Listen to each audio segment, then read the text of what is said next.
Welcome to our classroom. Start कर रहे हैं स्टार्ट की नेक्स्ट वीडियो। इससे पहले हमारी 4 वीडियोस आ चुकी हैं। अगर आपने वो नहीं देखे तो आप पहले उनको देख लेना, फिर इस वीडियो पे आना, क्योंकि हम लगातार चल रहे हैं। फर्स्ट चैप्टर से ही स्टार्ट कर रखा है। आज हम करेंगे 1.4 एक्सरसाइज। अब तक हमारी 3 एक्सरसाइज कंप्लीट हो चुकी है। तो देखिए स्टार्ट करते हैं। आज के जो हम टॉपिक करेंगे वो है हमारा लेमी थ्योरम। उसके बेस पे ही सारे क्वेश्चंस हैं। तो सबसे पहले लेमी थ्योरम देख लो होती क्या है। इसका प्रूफ हम नेक्स्ट वीडियो में करेंगे। आज हम इसके बेस पे क्वेश्चंस कर लेते हैं, ताकि आपको थोड़ा सा आइडिया भी हो जाए कि हाँ हमको इसको कैसे सॉल्व करना है। फिर आपको क्लियर हो जाएगी, हम नेक्स्ट वीडियो में उसका प्रूफ कर लेंगे। तो लेमी थ्योरम कहती क्या है, अगर हमारे पास 3 फोर्स हैं acting at a point are in equilibrium. अगर हमारे पास 3 फोर्स है, सपोज कीजिए P, Q, R, ये 3 फोर्स आपको गिवन है और वो एक पॉइंट पे एक्ट कर रहे हैं। सपोज करो इस तरह से दे दिया, कैसे भी दे, ठीक है। ये P है, Q और ये R। तो इसने कहा है कि ये इक्विलिब्रियम में है। इक्विलिब्रियम का मतलब क्या है कि इनका जो टोटल रिजल्टेंट है वो 0 आएगा। ये दे रखा है, तो वो किस कंडीशन को सेटिस्फाई करता है ये हमें बताना है। तो वो क्या करता है, हमेशा P बाय एंगल के ऊपर बात करता है। वो कैसे, अगर हमें P और Q और R तीनों फोर्स आप लिख लो, और फिर हमें ये देखना है जैसे P फोर्स है तो उसके नीचे क्या आएगा, Q और R के बीच का एंगल। फिर जब हम Q लेंगे तो P और R के बीच का एंगल, इस तरह से, और साथ में साइन भी आता है। तो साइन, सपोज करो देखो Q और R के बीच में यहाँ पे हम मान लेते हैं एक ही डायरेक्शन में चलना है, ये ध्यान रखना हमेशा। तो जैसे कि अगर मान लो सबका एंगल हम निकाले P से, तो ऐसे निकालना है। किस डायरेक्शन में चलेंगे, इस डायरेक्शन में। तो कैसे आएगा, P बाय Q और R के बीच में हमने मान लिया ये अल्फा है, तो यहाँ पे लिख दो अल्फा। तो अब Q की बारी है, तो देखो Q में क्या लेंगे, P और R के बीच का एंगल देखना है। तो P और R के बीच में एंगल देख लो कितना है, यहाँ पे ले लो बीटा, तो ये हो गया साइन बीटा। इसी तरह से R के बारे में P और Q के बीच का एंगल, तो ये आप कुछ भी मान सकते हैं। सपोज कीजिए मैंने गामा मान लिया, तो दिस इज साइन का। तो ये कहती है लेमी थ्योरम, अगर फोर्सेस हमारे इक्विलिब्रियम में है और वो एक ही पॉइंट पे एक्ट कर रहे हैं, क्योंकि हमारे चैप्टर का नाम यही है, forces acting at A point, ठीक है। तो इस तरह से हम इसको सोल्व कर सकते हैं। अब इसके बेस पे कुछ क्वेश्चंस हैं, वो ट्राई कर लो, फिर आपको क्लियर हो जाएगा कि लेमी थ्योरम का इस्तेमाल हम कब कैसे कैसे करें। देखो एक्सरसाइज का फर्स्ट क्वेश्चन है, ए वेट ऑफ 10 kg, स्क्रीन पे दिख जाएगा, सॉरी 100 kg। एक वेट है 100 kg का, is supported by the 2 ropes which are tied to the weight and are inclined at 45 degree and 30 degree to the vertical. देखो अब उसने ये कहा कि एक रोप ले लो। हमने एक रोप ली इस तरह से, ये एक रस्सी है। अब उसने ये कहा कि इसके बीच में एक वेट लगा लो। यहाँ पे अगर हम वेट लगा दें कितने का, 100 kg का। अब ये ऐसे थोड़ी रहेगी सीधी, जब आप बीच में वेट लगाओगे तो बीच से बेंड हो जाएगी। तो ये अब कुछ इस तरह से बनेगी ना, ऐसे। ये रोप है और यहाँ पे हमने वेट लगा दिया, ये सपोज करो 100 kg दे रखा है ये। तो फिर उसके बाद उसने क्या कहा कि दोनों ना एंगल्स कितना कितना बना रही है, 45 degree and 30 degree with vertical. अब जैसे वर्टिकल के साथ कितने का एंगल बनाएंगे, 45 और 30 का। तो यहाँ पे बीच में वर्टिकल ड्रॉ करो। अब जो ये वाला पार्ट है, सपोज करो ये 45 डिग्री का एंगल बना रहा है, और ये वाला कितने का दे रखा है, 30 डिग्री का। तो हमें क्या फाइंड आउट करना है, find the tension in the strings. अब हमें स्ट्रिंग के अंदर टेंशन निकालनी है। टेंशन मीन्स कितना खिंचाव आ रहा है उसके अंदर, ठीक है। तो यहाँ पे मान लो सपोज करो T1 है और इधर T2, ये टेंशन हमने मान ली। क्योंकि हमने अलग अलग इसलिए मानी है, देखो एंगल भी तो अलग अलग है। जैसे एंगल अलग हो गया तो जरूरी नहीं है कि टेंशन सेम हो, है ना। इसलिए हमने T1 और T2 मान ली। अब हमें यही निकालना है, T1 क्या आएगा, T2 क्या आएगा, ये निकालो। तो पहले हमारे पास अगर हम लेमी थ्योरम को देखें, देखो वेट हमने ऐसे लगाया है ताकि रस्सी है ना अपने इक्विलिब्रियम में रहे, क्योंकि अगर इक्विलिब्रियम में नहीं हुई तो रस्सी टूट जाएगी। इसलिए उसने अपने आप ही कहा है कि उसको मेंटेन रखने के लिए फिर तभी ऐसा वेट लगाया है, ताकि वो रस्सी भी हैंडल कर सके। ऐसा नहीं है अगर वो रस्सी टूट जाएगी तो वो स्पेशली क्वेश्चन में लिख के देगा, ठीक है। तो यहाँ तक उसने दे दिया कि 100 kg वेट लगाने पे रस्सी ऐसा नहीं है कि टूट गई या फिर कुछ भी हो गया उसके अंदर। चलो अब देखो, अब ये वाला एंगल निकालो। कैसे निकालेंगे हम, ये पूरा वर्टिकल है, ये 45 डिग्री है, तो इसको 180 में से माइनस कर देंगे, 135 आ गया। और इसी तरह ये वाला एंगल निकाल सकते हैं, 180 माइनस 30 डिग्री, तो ये आ गया 150। तो अब सिर्फ कुछ काम नहीं रहा, अब हमने लेमी थ्योरम लगानी है T1 by this, T2 bye और 100 बाय। तो हम क्या करेंगे, पहले T1, T2 और तीसरा है 100। ये ध्यान रखना, 3 फोर्स है ना, तो T1, T2 और एक 100 तो क्वेश्चन में दे ही रखा है। अब T1 के बारे में क्या आएगा, साइन। एंगल देखो T2 और 100 के बीच में कितने का है, ये T2 रहा और ये 100 है, तो इनके बीच में कितने का है, 50 डिग्री, सॉरी 150 इतने का।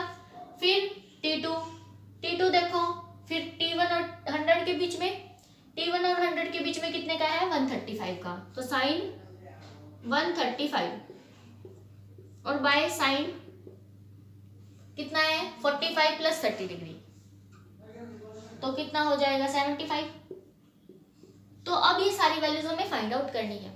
साइन के सारे एंगल्स निकाल लो, T1 T2 आ जाएगा, क्योंकि यहाँ से जो T1 की वैल्यू है वो कितनी आएगी, 100 sine 150 by sine 75, sine 75 degree. और इसी तरह T2 को कैसे फाइंड आउट करेंगे, 100 साइन 135 और बाय साइन 75, तो ऐसे निकालना है। अब मेन हमारा काम क्या है, साइन के एंगल्स को फाइंड आउट करना। जो ये एंगल लिखे हुए ना 45, 30, 135, 150, साइन 150 और 135 तो आसानी से निकाल सकते हो। ऐसे निकालो, साइन 180 माइनस 30 कर दो, माइनस 30 करोगे तो साइन 30 आएगा, तो एक तो यहाँ से आ जाएगा डायरेक्ट, साइन 30 कितना होता है 1/2, तो यहाँ पे वैल्यू रख लेंगे। फिर उसके बाद साइन 135, साइन 135 कैसे निकालोगे, 180 माइनस 45, तो ये भी कितना आ जाएगा, साइन 45, तो ये आ जाएगा 1/√2, यहाँ पे वैल्यू रख सकते हैं। साइन 75 को देखो कैसे निकालोगे, साइन A प्लस बी का फॉर्मूला यूज करो, वहां से आ जाएगा। तो साइन 75 को ऐसे लिख सकते हो ना, 75 है साइन 30 प्लस 45। अब साइन A प्लस बी वाला फॉर्मूला लगा लो, क्या आएगा, sine A cos B, sine A cos B और फिर कोस A साइन बी, इसकी वैल्यू निकाल लो और फिर तुम्हारा आंसर आ जाएगा। सिर्फ इसके अंदर वैल्यूज पुट करनी है, सारा बिल्कुल एग्जैक्ट आंसर आना चाहिए। और ये ध्यान रखना, यहाँ पे फोर्स की वैल्यू तुम्हें केजी में दे रखी है, तो T1 और T2 है ना, इनकी भी वैल्यू किसके अंदर रखोगे, केजी के अंदर रखोगे, ठीक है। सिर्फ ये ध्यान रखना है, फिर सारा आंसर आ जाएगा। तो अगर आप आंसर मैच करना चाहो तो आंसर मैच कर लेना, फिर उसके बाद ये हो जाएगा कि हाँ मेरा आंसर ठीक आ गया, ठीक है। नेक्स्ट क्वेश्चन पे आते हैं, ये कैलकुलेशन वर्क है, ये आपके लिए छोड़ रही हूँ। नेक्स्ट क्वेश्चन देखो, काफी इंपॉर्टेंट क्वेश्चन है, इस तरह का एग्जाम्पल भी है। एग्जाम्पल तो आप रीड कर सकते हैं, मैं एक्सरसाइज का क्वेश्चन करवा रही हूँ, आपको सोल्व करने में भी ज्यादा टाइम नहीं लगेगा फिर। तो देखो क्वेश्चन की स्टेटमेंट क्या है, the ends of a string 23 centimetre long, एक रस्सी दी है हमारे पास जो कि 23 सेंटीमीटर की है, are attach to the points A and B. उसने कहा है कि जो उसके एंड्स है ना वो ए और बी पे अटैच कर दो। तो हमने एक रस्सी ली इस तरह से और इसको बिल्कुल ऐसे स्ट्रेच कर दिया, ठीक है। मतलब यहाँ पे बिल्कुल स्ट्रेच नहीं किया, उसने ऐसे कहा कि सिर्फ ए और बी पे ना उसको अटका दो, हो सकता है कि बीच में से लूज हो वो। उसके बाद क्या कहा, a weight of 51 grams is fasten to a point C of the string. अब इसके बीच में कहीं पे भी उसने ये कहा कि बीच में कोई एक पॉइंट सी लो और वहां पर क्या करो, वेट लगा दो। अब वेट लगाएंगे तो जैसे अभी प्रीवियस वाला क्वेश्चन किया है वैसे ही हो जाएगा, रस्सी हमारी कैसे हो जाएगी, थोड़ी बैंड हो जाएगी, तो वो कुछ इस तरह से बनेगी। ये तो सिर्फ फिक्स पॉइंट है, ये मत सोचना कि ये रस्सी है, रस्सी हमारी यहाँ तक है, ये वाली रस्सी है, ठीक है, स्ट्रिंग इज दिस। तो फिर हमने क्या करना है, यहाँ पे वेट लगाना है, 51 ग्राम्स दे रखा है। अब उसके बाद उसने क्या कहा, find the tension of the string, string में टेंशन निकालनी है, जैसे पिछले वाला क्वेश्चन था वैसे ही है। इफ ए बी, ये सी है, ए से बी के बीच में डिस्टेंस कितना दे रखा है, क्योंकि देखो अगर वो बिल्कुल स्ट्रेट रस्सी देता है, ऐसे कहता है कि बिल्कुल खींच लो उसको, तो जितनी स्ट्रिंग की लेंथ दे रखी है 23 सेंटीमीटर, तो उतना ही डिस्टेंस होता। लेकिन अब अगला देखो दे रहा है कि ए बी का डिस्टेंस कुछ और है, इसका मतलब वो थोड़ी सी लूज तो है ही, तो डिस्टेंस क्या होगा, 23 से कम ही होना चाहिए। डिस्टेंस दे रखा है 17, तो ये 17 है। अब ये ए से लेके सी और सी से लेके टोटल बी, ये टोटल है 23, ये ध्यान रखना। तो उसने एक और दे रखा है ए सी कितना दिया 8, ये दे दिया 8, तो ये कितनी बच गई? अगर AC plus BC is equal to 23 है और AC की वैल्यू 8 गिवन है, तो ये आ गया 15, दिस इज 50। ये क्वेश्चन है अपना। तो अब हमें क्या करना है, सिंपल सी बात है, पहले तो लेमी थ्योरम का इस्तेमाल करेंगे, क्योंकि उसने कहा है कि रस्सी के ऊपर वेट लगाया है और उसने ऐसा कुछ नहीं लिखा कि रस्सी हमारी टूट चुकी है। इसका मतलब इक्विलिब्रियम बना हुआ है फिलहाल, ठीक है। तो चलो देखो कैसे निकाल लेंगे। अब पिछले वाले क्वेश्चन में और इसमें क्वेश्चन में क्या डिफरेंस है, वहां पे तो हमें एंगल्स डायरेक्टली दे दिए थे, यहाँ पे हमें एंगल फाइंड आउट करने पड़ेंगे, इसलिए प्रॉब्लम आएगी, इसलिए क्वेश्चन थोड़ा सा और मॉडिफाइड किया गया है। अब हमें क्या करना पड़ेगा, यहाँ पे एक वर्टिकल ड्रॉ करना पड़ेगा ताकि हम ये वाला एंगल और ये वाला एंगल फाइंड आउट कर सकें। तो पहले एक बार एक नजर मारो इन लेंस के ऊपर, ध्यान से देखना, सबसे बड़ी साइड है AB, ये है। अब एक बार ये देखो कहीं ये राइट एंगल ट्रायंगल तो नहीं बन रहा, देखना एक बार। 8 का स्क्वायर प्लस 15 का स्क्वायर कितना आएगा, 64 प्लस 225। अब अगर इनको ऐड करोगे, ध्यान से देखो 17 का स्क्वायर ही बन रहा है ना। इसका मतलब ये राइट एंगल ट्रायंगल है। अगर ये राइट एंगल ट्रायंगल है तो 90 डिग्री यहीं पे बनेगा, क्योंकि ये तो हाइपोटेन्यूस है, दिख रहा है।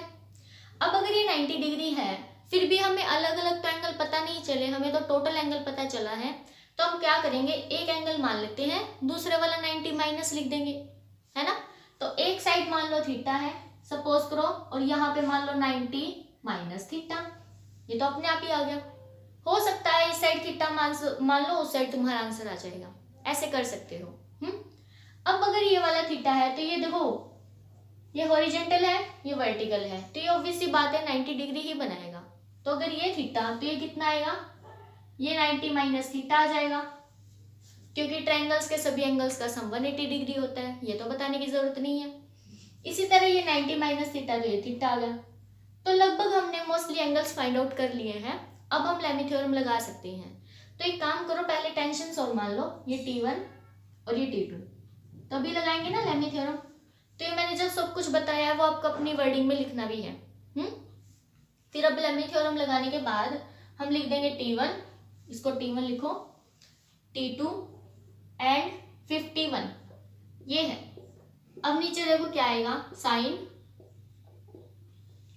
T2 और 51 के बीच में एंगल निकालो, T2 और 51, ये 90 माइनस थीटा है, तो ये कितना आएगा, 90 प्लस थीटा, क्योंकि दोनों का सम कितना आना चाहिए, 180 डिग्री, है ना। तो ये आ गया sign 90 plus theta. T2, T1 और 51 के बीच का एंगल देखो, ये वाला, ये कितना आएगा, 180 माइनस थीटा। तो यहाँ पे लिख लेते हैं साइन 180 माइनस थीटा एंड 51, उसके ऊपर देखो T1 और T2 के बीच में टोटल एंगल 90 डिग्री है, तो ये आ गया साइन 90 डिग्री। तो यहाँ से हम निकाल तो सकते हैं, लेकिन अभी थीटा आ रहा है, तो थीटा तो हमें एलिमिनेट करना ही पड़ेगा। थीटा तो हमने खुद लेट किया है, वो आंसर में कैसे आ सकता है, तो इसकी वैल्यू भी फाइंड आउट करनी पड़ेगी। एक ये प्रॉब्लम और है। चलो T1 बाय ये कितना आ गया, 90 प्लस कर रहे हैं तो कोस हो जाएगा, cos theta is equal to T2, ये हो जाएगा साइन थीटा, और इज इक्वल टू 51 साइन 91, यहाँ तक आ गया, ठीक है। तो यहाँ से अगर मैं डायरेक्टली लिखूँ तो T1 की वैल्यू आई है 51 sine theta, sorry cos theta, और T2 कितना आया 51 साइन थीटा, यहाँ तक आ गए हम।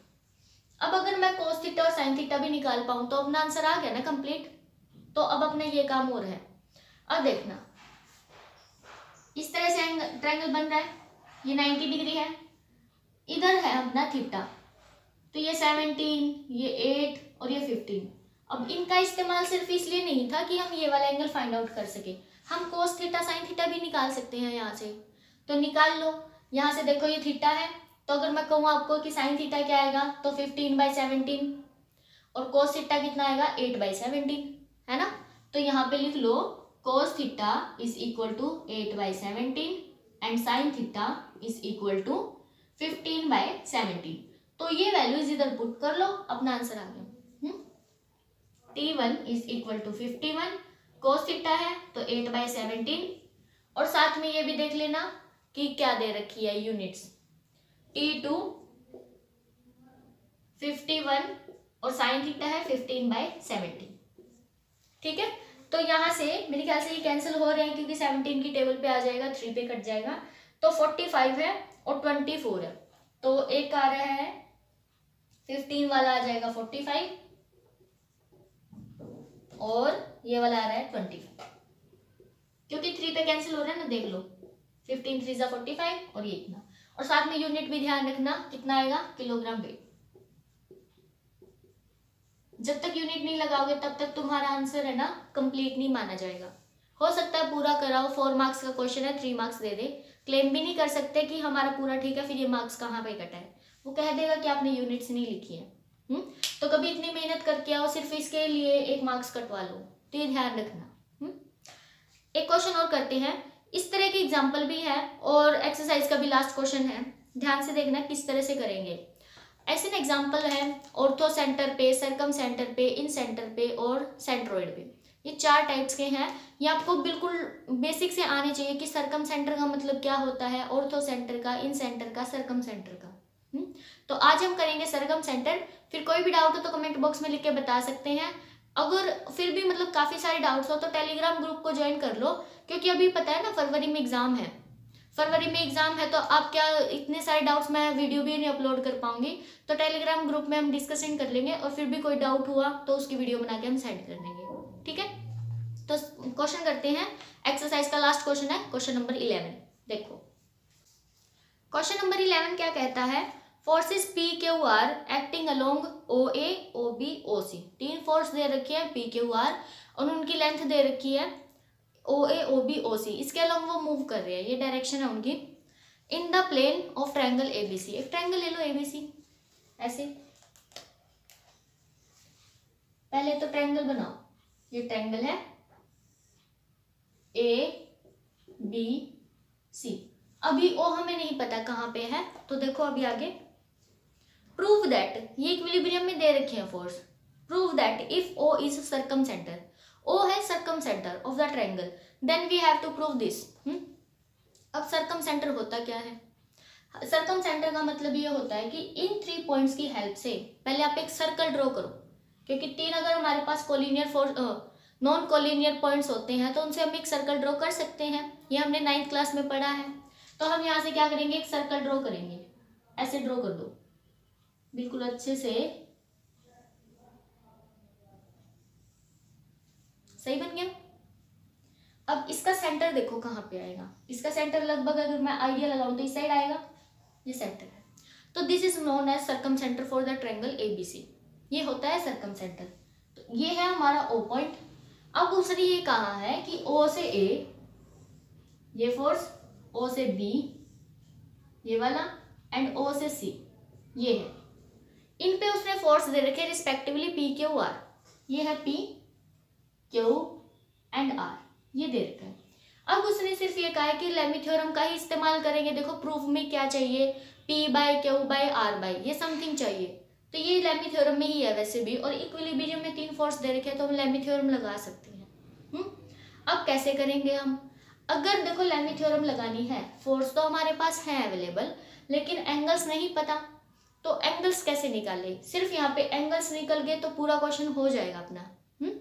तो अब हम क्या करेंगे, 9th क्लास में ही जाओ वापस से, थोड़ी बहुत आपको 9th क्लास का भी आना चाहिए, यहाँ पे वही प्रॉपर्टीज यूज करवाएगा। 9th क्लास में हमने एक बार पढ़ा था, अगर ये सर्कल है और कोई भी 2 पॉइंट्स ले लो, सपोज करो ये 2 पॉइंट्स लिए हमने, इन 2 पॉइंट्स को ज्वाइन करके अगर मैं एक तो ये ले लिया सेंटर, एक तो ये वाला एंगल निकाल लो और एक ये वाला, कहीं पे भी सपोज करो यहाँ पे निकाल रहे हो, तो ये जो भी एंगल होगा, अगर सपोज करो ये थीटा है तो ये एंगल हमेशा 2 थीटा होता है, ये हमने पढ़ा हुआ है, ठीक है। अगर ऐसे ड्रॉ करोगे तो भी कोई फर्क नहीं पड़ेगा, यहाँ पे 2 पॉइंट्स हैं, ये सेंटर है, और कहीं पे भी ड्रॉ कर लो, सपोज करो मैंने दूसरा पॉइंट यहाँ पे ले लिया, तो ये वाला जो एंगल निकालोगे ये अगर थीटा है ना तो ये 2 थीटा ही होगा।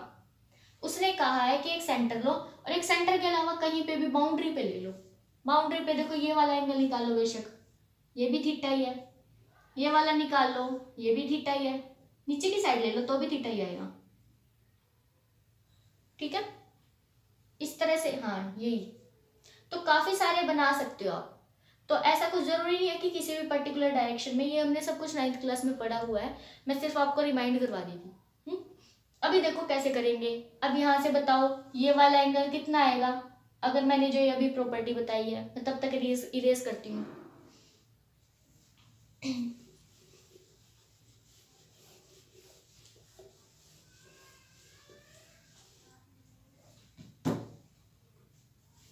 अब अगर ये वाला टोटल एंगल ए है तो ये 2a हो गया, ये वाला टोटल एंगल बी है तो ये वाला टोटल एंगल 2b हो गया, डबल होता है सेंटर पे ऑलवेज। वो वाला सी है तो ये वाला 2c हो गया, ये है 2c। अब कुछ नहीं है, सिर्फ लेमी थ्योरम लगानी है, तो लगाओ p बाय साइन कितना आ गया 2a, q by sine 2b और r बाय साइन 2c। तो फर्स्ट पार्ट तो यही था, ये हमारा प्रूव हो चुका है। ठीक है, सेकंड पार्ट में क्या कहा है, सेकंड पार्ट में कुछ अलग तरह से लिख रहे हैं, उसमें small a small b small c लिखे हुए हैं। तो small a small b small c का मतलब क्या है, अगर आप कोई भी ट्रायंगल बना रहे हो, ये ऐसे, ये a है, इधर b है, ये c है, ये एंगल a है, तो इसके सामने वाली जो साइड होती है ना, उसको बुक वाला स्मॉल a नाम दे देता है। जो b है, b वाला एंगल है, उसके सामने जो भी साइड है उसको हम स्मॉल b नाम दे देते हैं। मतलब कि A C is equal to B, B C is equal to A and A B is equal to small C. इस तरह से गिवन है और कुछ नहीं है। अब सिर्फ क्या करना है, इसको थोड़ा सा ओपन करो, आंसर आ जाएगा। तो ओपन करो इसको, p बाय साइन 2a का फॉर्मूला क्या होता है, 2 साइन a cos a। इसी तरह यहाँ पे q by 2 sine b cos b, r by 2 sine c cos c, ये बनेगा। तो अब इसको वापस से पहले तो 2 सब में से कॉमन आके कैंसिल हो जाएगा। साइन की और कोस की वैल्यू निकाल लो with the help of trigonometry, या फिर कह सकते हैं ज्योमेट्री, ज्योमेट्री की हेल्प से निकालो। तो हमने 2 फॉर्मूले पता होने चाहिए, साइन के भी और कोस के भी। एक तो साइन फॉर्मूला होता है, साइन फॉर्मूला लिख लेना, अगर बुक में ना लिखा हुआ हो तो। साइन फॉर्मूला क्या कहता है, कोई भी एंगल लो और उसके नीचे लिख दो साइन ए, ऐसे उल्टा लिख दिया। हाँ, यहाँ पे ए आएगा क्योंकि एंगल तो कैपिटल वाला है ना। बी बाय साइन बी और सी बाय साइन सी, ये, और is equal to some constant लिख सकते हो, के लिख दिया। इसी तरह कोस के भी होते हैं, लेकिन कोस में कुछ इस तरह से पैटर्न फॉलो नहीं करते। कोस में अगर सपोज करो आप कहो मेरे को कि कोस ए निकालो मैम, कोस ए, ये हम कैसे फाइंड आउट करेंगे, B square C square minus A square by 2bc, ये फॉर्मूला होता है। ठीक है, इसको याद कैसे करोगे, ए है तो ए वाला तो माइनस का आएगा, बाकी दोनों प्लस के आएंगे। जो प्लस के आ रहे हैं नीचे उनका डबल करके मल्टीप्लाई कर दो, ऐसे ही है। तो अगर मैं कहूँ कि आप कोस बी बताओ कितना आएगा, तो आप कहोगे कि मैम पहले तो बी स्क्वायर वाला है तो वो तो माइनस का ले लो, और फिर जो ए स्क्वायर प्लस सी स्क्वायर ये प्लस के आ जाएंगे, और क्योंकि ये दोनों प्लस के हैं तो पहले इनको लिखो और इनका डबल कर दो, ऐसे याद रख सकते हो। अब ये जो वैल्यूज मैंने आपको बताई हैं ये यहाँ पे पुट करनी है, आंसर आ जाएगा। ठीक है, तो मैं एक में पुट करके दिखा देती हूँ, बाकी आप कर लेना, सेम ही है। p बाय साइन ए, तो साइन ए की वैल्यू कितनी आएगी, a बाय की आ जाएगी, क्योंकि इसको इसके इक्वेट कर लो तो a बाय की आएगा, यहाँ पे लिख दिया मैंने a बाय के। कोस a की वैल्यू कितनी आएगी, b square C square minus A square by 2bc, ये आएगी। इसी तरह फटाफट से लिखो सेम, यहाँ पे आ जाएगा b by K, A square C square minus B square by 2ac is equal to r by c by K, small c by K, और A square plus B square minus C square by 2ab। तो अब जो cancel हो रहा है ना, same same दिख रहा है, पहले तो वो कैंसिल करो। एक तो सबके बाय में 2k है, एक तो ये कैंसिल करो। और नीचे सबके ना ये दिख रहा है BC AC AB, तो अब हम क्या करेंगे, नीचे वालों की सबसे ए बी सी से मल्टीप्लाई कर देते हैं। अगर आप इसकी ए बी सी से, इधर भी ए बी सी से और इधर भी ए बी सी से मल्टीप्लाई करोगे, इधर ए बी कैंसिल, इधर ए सी कैंसिल और इधर बी सी कैंसिल, है ना। तो ए स्क्वायर ये बचा, बी स्क्वायर ये वाली टर्म, सी स्क्वायर ये वाली टर्म। तो आंसर देख लेना क्या आएगा। डिनोमिनेटर वाली वैल्यू लिख रही हूं मैं, सिर्फ मैच कर लेना एक बार। B square C square minus A square और फिर इज इक्वल टू में B square A square plus C square minus B square is equal to C square A square plus B square minus C square. तो ये आने चाहिए denominator में, देख लेते हैं एक बार, यही है। ठीक है, तो इस तरह से आप क्वेश्चंस कर सकते हैं। जो बाकी वाले बच गए, ये हमने ऑर्थो सेंटर का किया, सरकम सेंटर, इन सेंटर, ऑर्थो सेंटर, ये 3 टाइप्स और हैं। ये मेरे ख्याल से एग्जांपल भी करवा रखे हैं उसने काफी, तो और बाकी देख लेना। किसी भी क्वेश्चन में डाउट हो फिर कमेंट बॉक्स में लिख के बता देना। Thanks for watching.